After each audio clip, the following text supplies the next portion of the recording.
પગાર મળે છે। એટલે કોઈ પણ અધિકારીએ પોતે માલિક છે એવું સમજવાનું નથી। આજે આ બધા માલિકો આવ્યા છે, જવાબ માંગે છે। કલેક્ટર, ડીડીઓ, નિયામક ડીઆરડીએ ના અને પાંચે તાલુકાના ડીડીઓ ને બોલાવો, પછી જ અમે અહીંથી ખસીશું। આપના ધારાસભ્ય ચૈતર વસાવા ફરી એકવાર અધિકારીઓ સામે લાલઘૂમ જોવા મળ્યા હતા।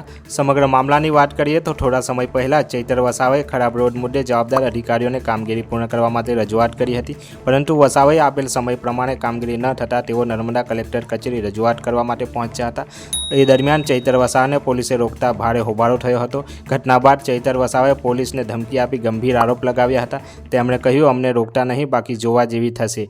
પોલીસ પર દારૂ જુગારના હપ્તા લેવાનો આરોપ લગાવ્યો હતો।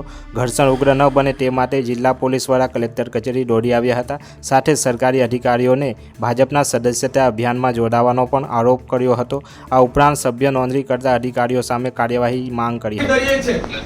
તમે હોય કે અમારા જેવા ચૂંટાયેલા પ્રતિનિધિ હોય, પ્રજાના આપણે નોકર છે, એ બધા એક ભૂલવું નહીં જોઈએ।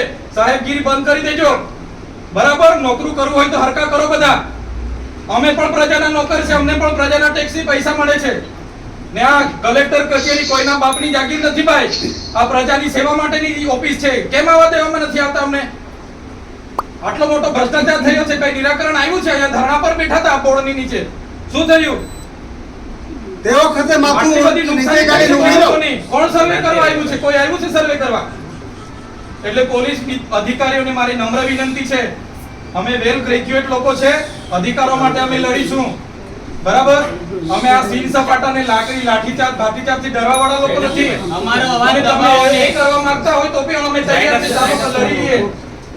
જ્યાં સુધી અમે સંવાદમાં માનીએ છીએ તો સંવાદમાં રહો।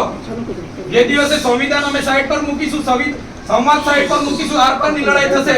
આ તમને કહી દીધું। કોઈના મગજમાં બીજો ધુમાડો હોય ને, તમારો બધાનો પગાર સરકાર પ્રજાના ટેક્સ થી આપે છે, કોઈના કમલમમાંથી પગાર નથી આવતો।